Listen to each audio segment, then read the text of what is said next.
정말 비통한 마음을 금할 수 없습니다. 고인과 가족 여러분께 마음 깊이 애도를 표합니다.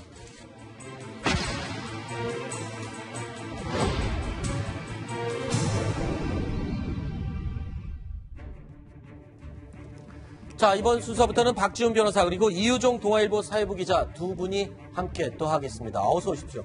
안녕하세요. 네. 현직 검사가 검찰의 수사를 받다 스스로 목숨을 끊었습니다. 지난 2013년 친정인 검찰의 국정원 댓글 사건 수사를 방해한 혐의로 구속영장이 청구됐던 변창훈 서울고검 검사입니다.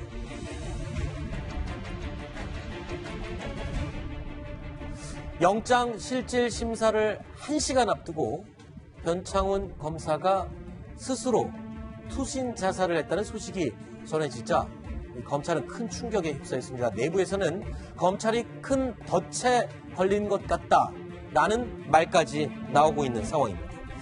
자, 자세한 이야기 들어가기 앞서서 어제 극단적인 선택을 했던 변창훈 검사 어떤 인물이었는지 간단하게 정리를 해주시죠.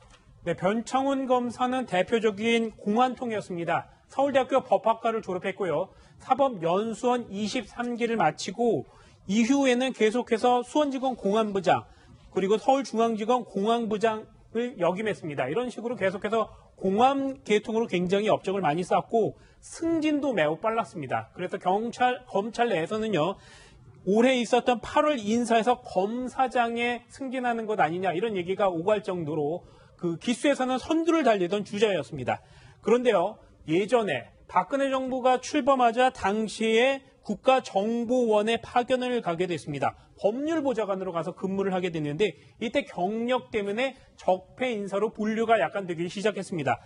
그러다 최근에는 자신의 친정의 검찰의 수사까지 받는 상황에 이르렀습니다. 네. 2013년에요. 국정원 댓글 사건 수사 당시 국정원에서는 이 검찰 수사 관련해서 TF팀을 조직을 했는데 여기에 참여했다는 혐의를 받고 있습니다. 네.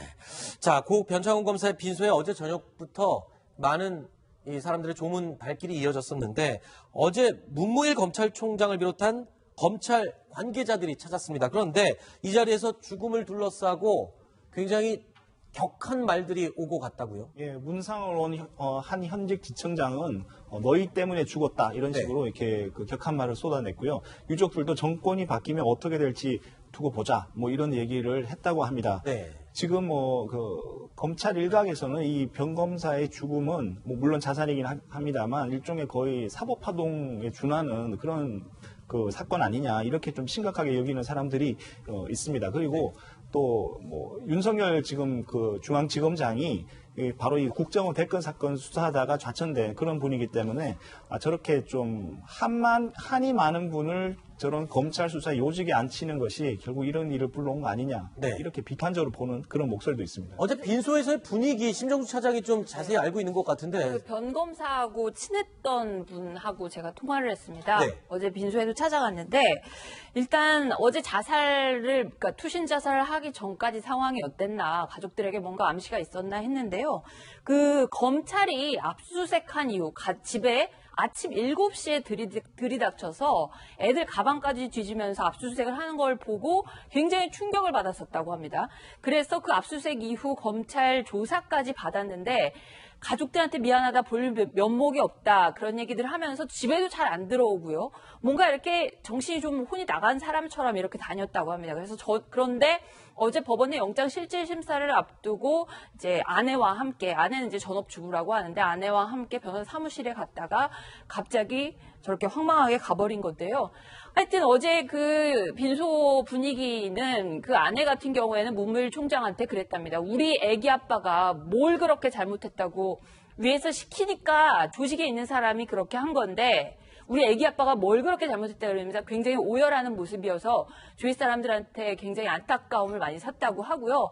물론 당연히 정신도 하나도 없었을 겁니다. 근데 그런 유족들 앞에서 이제 밤 11시, 12시쯤 되니까 이제 조문을 오는 이제 검사들이 있는데 그 검사들 중 일부가 좀 웃으면서 반갑다 인사하고 뭐 이랬는 모양입니다. 그랬더니 이 유족들이 거기서도 격앙돼서 지금 이렇게 갑자기 사람이 가서 억울한데 거기서 웃고 떠들고 그러면 되겠느냐 하면서 굉장히 분위기가 거기 있던 사람들조차도 굉장히 뭐랄까요, 좀 미안해지는, 숙연해지는 그런 분위기였고요. 그러면서 이제 조금 전에 허찬아께서 말씀하신 것처럼 정권 바뀌면 보자 뭐 이런 말들도 유족들 사이에서는 나왔다고 합니다. 네.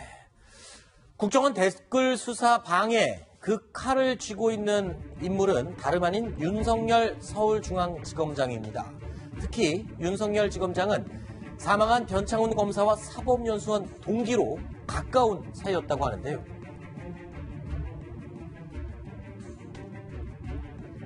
(4년) 전에는 국정원 수사를 놓고 양쪽에서 대치하다가 이제는 수사선상으로 마주할 수밖에 없었기에 윤석열 지검장 또한 상당히 곤란한 상황에 처한 그런 입장이 됐습니다.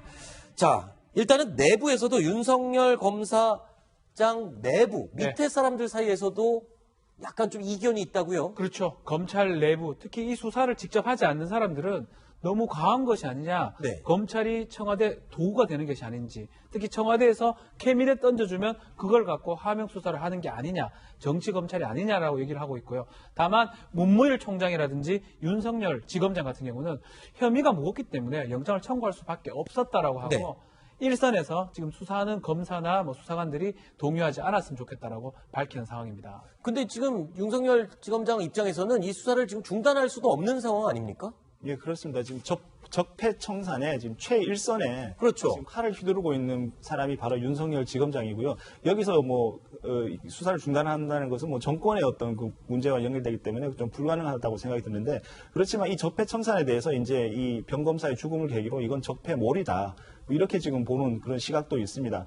예컨대 지금 이 국정원 댓글 사건만 하더라도 지금 관련된 검사들이 이제 3명 정도인데 그 중에 한 명은 사무실을 위조했다, 이러면은 좀 약간 좀 사안이 심각하다고 볼 수 있고, 지금 죽은 변검사 같은 경우에는 국정원 직원이 이제 재판을 받게 되는데 재판할 때 어떻게 대응해야 되느냐에 대해서 조언을 했다는데, 물론 이제 이것이 조언이냐 아니면은 무슨 위증 교사냐 이런 부분에서는 좀 차이가 있겠습니다만, 여하간 보면은 이것은 좀 구속영장까지 치기에는 좀 사안이 조금 이렇게 경미한 거 아니냐, 그래서 이렇게 좀 선별적으로 대응했으면 어땠을까 하는 이런 목소리도 좀 나오고 있습니다. 네.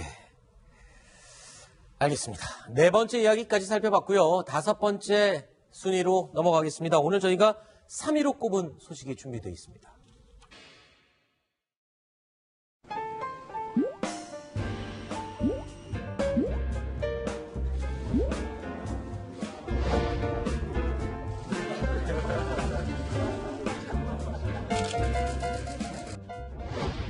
그게 질입니까? 의원님, 그게 질입니까? 그럼 매우 유감입니다. 국민의 대표답지 않게 질의하니까 그렇죠.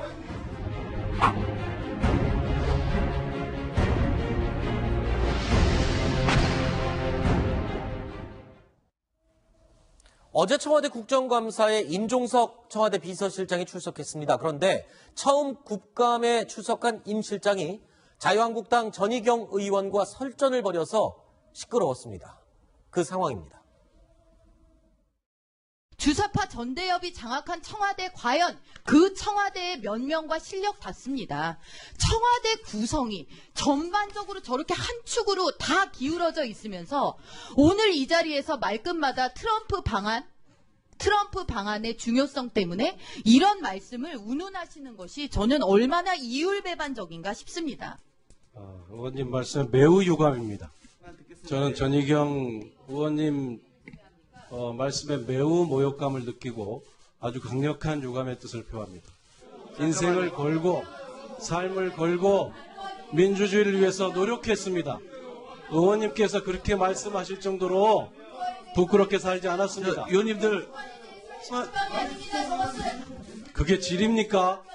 의원님, 그게 질입니까? 그럼 매우 유감입니다. 국민의 대표답지 않게 질의하니까 그렇죠. 국민의 대표답지 않게 질의하니까 답변 드리는 겁니다. 무슨 말씀들을 그렇게 하시는 겁니까? 아마 임종석 실장이 현 정권 들어서 가장 큰 소리를 냈던 그 상황이 아닌가 싶습니다. 그러니까 현장에서 전대협, 주사파 이야기가 나오자마자 아주 예민하게 반응을 했습니다.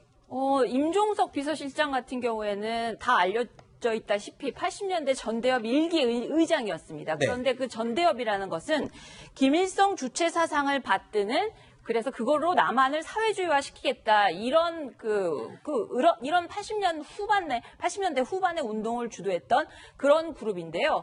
어쨌든 그런 80년대 후반의 전력을 문제 삼으면서 그런 그 당시에 이제 주사파들이 강조했던 것이 반미, 반핵 이런 것이었는데 미국에 대한 반대, 뭐 핵도 뭐 없어져야 된다, 막 이런 얘기를 했었는데 그 당시에 그런 전력들을 문제 삼으면서 지금 트럼프 핑계 대면서 이것저것 다 대답을 잘 못하는데 너가 옛날에 그런 전력을 가졌던 부분에 대해서 해명을 해봐라 그런 식으로 다 몰아붙였고요. 지금 임종석 비서실장 같은 경우에는 지금 그거는 당신의 주의 주장이지 무슨 질문도 아닌 질문을 그런 질문을 하느냐 이미 비서실장으로 임명이 됐는데 그런 식으로 하면서 이제 부끄럽게 살지 않았다 되받아치는 그런 장면이었습니다. 근데 전희경 의원이 저 자리에서만 끝낸 게 아니라 SNS에 또 글을 올려서 계속 논쟁을 이어가는 것 같습니다.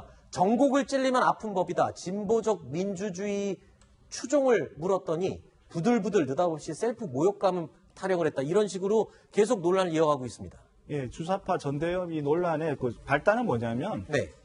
전희경 의원도 뭐 얘기했습니다만, 이게 청와대 안에 소위 말하는 총학생회장 출신들이 너무 많다. 네. 이거 여기서부터 시작되는 거거든요. 그래서 뭐 예컨대 뭐 직함을 생각하고 좀 말씀드리면 뭐 백원우, 한병도, 윤건영, 송인배, 유송화, 권혁기, 진성준, 여준성, 뭐 유행열, 뭐 등등 이런 뭐 비서관, 행정관, 요직을 차지하고 있는 이런 분들이 뭐 임종석 비서실장을 포함해서요, 예, 다 총학생회장 출신이고 거기에다가 그에 반해서 소위 좀 보수 성향의 그런 성향을 가진 사람은 청와대에 훨씬 더 못하는 네. 이런 지금 상황이라서 너무 이념적으로 한쪽으로 이렇게 완전히 편향돼 있다. 네. 이런 것이 이제 야당의 시각인 것 같습니다. 네. 그래서 뭐 심재철 부의장 같은 경우도 저랑 이제 인터뷰할 때 문재인 대통령이 그 전대협 출신들에게 포획돼 있다. 뭐 이렇게 말을 하기도 했거든요. 그것이 이제 전반적인 야당의 시각인데 이번에 이제 그 임종석 실장이 이제 국회에 출석하게 됐으니까 임 실장에게 그것을 아마 정면으로 따지고 든 그런 것 같습니다. 그런데 이제 임 실장으로서는 평소에 미스터 한박이라고 그러니까 웃기로 소문난 임 실장인데 어제는 굉장히 버럭했던 이유는 그 뭘까요? 왜 이렇게 예민하게 받는 거예요? 예, 항상 이렇게 웃는 모습, 미소 띄는 얼굴로 이렇게 TV에 이렇게 비춰졌는데요. 어제 같은 경우에는 본인의 어떤 사회 활동의 출발이라고 할 수 있는 전대협 시절의 어떤 활동이라든지 이런 부분들을 너무 표마한다. 네. 그리고 자기가 이게 학생 운동을 하면서 가졌던 소신이라는 것은 원래 학생 운동을 했던 사람들은 다 그렇게 느끼고 있습니다. 네. 우리나라 한국의 민주화와 좀 서민 계층이라든지 노동자들을 위해서 나의 어떤 뭐 출세라든지 개인적인 역량이라든지 이런 것을 희생한다라는 그렇게 희생해왔다라는 그런 것에 대한 자부심이 굉장히 크거든요. 네. 근데 그 부분들을 이제 건드리니까 네. 임 실장으로서는 좀 약간 소원했던 게 아닌가 이런 생각이 알겠습니다. 자, 어제 청와대 국정감사에서는요, 조국 민정수석도 도마에 올랐습니다. 조국 민정수석의 불출석 문제를 두고 여야 의원들이 시끄러웠습니다. 조국 민정수석의 국감 불출석과 관련해서 유감을 표시합니다. 국회 무시를 넘어서 국회 멸시라고 생각합니다. 지난 9년간 우리는 단 한 차례도 민정수석을 국회에 부르지 못했었습니다. 내로남불 이야기 많이 합니다만 내로남불의 끝판은 바로 여기서 우리가 보고 있다고 생각이 듭니다. 과거의 관행을 핑계로 민정수석이 불참하는 것 이것 또한 과거의 적폐입니다. 자, 그러니까 7명이 낙마했다라는 인사검증 실패 이 부분을 두고 지금 책임을 추궁하기 위해서 부르는 것이잖아요. 네. 그런데 어쨌든 조국 수석이 을지훈련 기간 때나 9월 8일 같은 경우에는 술을 동반한 어떤 저녁 자리가 있었는데 그런 자리에는 가면서 국민이 어떤 따져 묻고 할 수 있는 국감장에 나오지 않는 것은 말이 안 되는 거 아니냐. 특히나 지금의 어떤 인사가 지금까지 꼬여있고 마침표를 찍지 못한데 가장 실무적인 책임자라고 할 수 있는 조 수석이 안 나오는 핑계치고는 나오지 않았는데 그런 술자리가 있는 만찬에는 가면서 이렇게 중차대한 부분을 답해야 되는 자리에 나오지 않는 것은 이거는 좀 맞지 않다. 야당 의원들의 질타가 이어졌습니다. 네.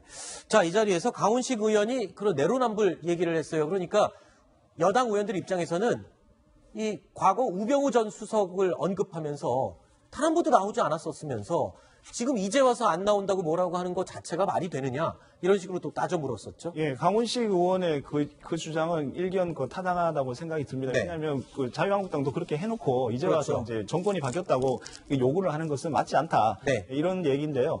그렇다면은 좀 다르게 생각하면 그렇다면 조국 수석하고 우병우 수석이 뭐가 다르냐 또 이런 또 얘기도 나올 수 있거든요. 네. 예, 우병우 수석 그렇게 적폐라고 하면서.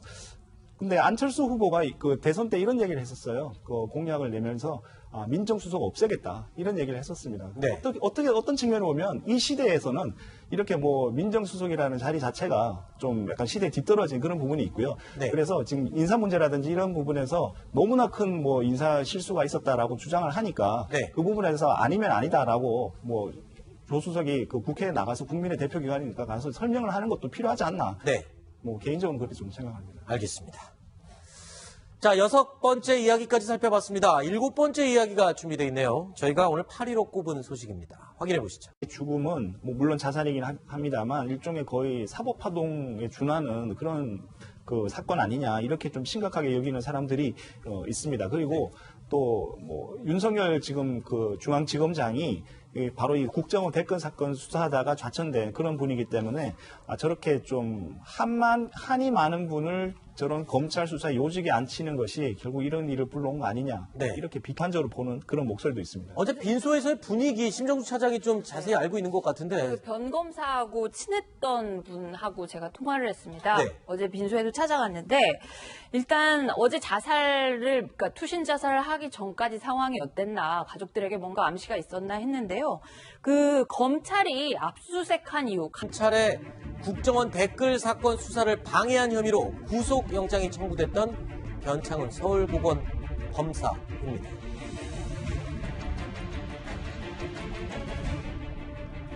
영장 실질 심사를 1시간 앞두고 변창훈 검사가 스스로 투신 자살을 했다는 소식이 전해지자 검찰은 큰 충격에 휩싸였습니다. 내부에서는 검찰이 큰 덫에 걸린 것 같다라는 말까지 나오고 있는 상황입니다.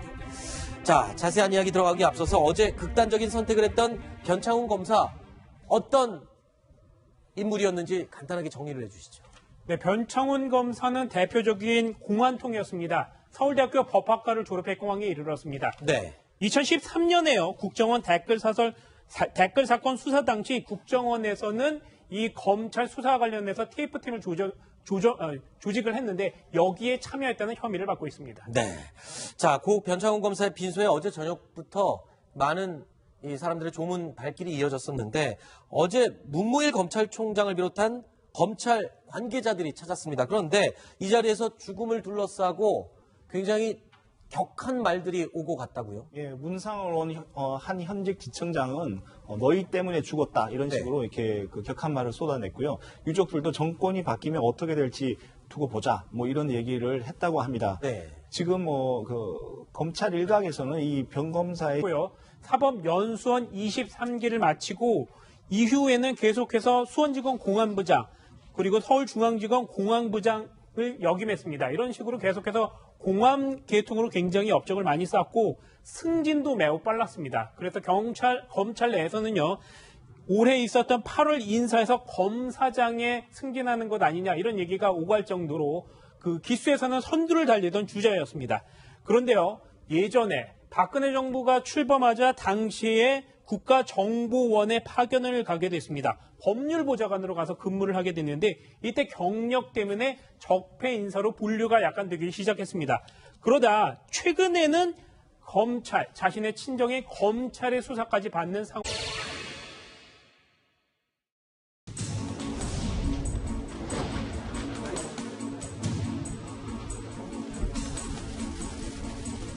정말 비통한 마음을 금할 수 없습니다.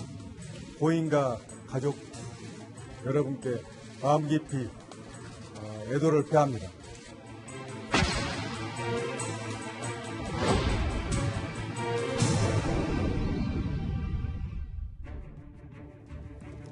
자, 이번 순서부터는 박지훈 변호사 그리고 이유종 동아일보 사회부 기자 두 분이 함께 또 하겠습니다. 어서 오십시오. 안녕하세요. 네. 현직 검사가 검찰의 수사를 받다 스스로 목숨을 끊었습니다. 지난 2013년 친정인 검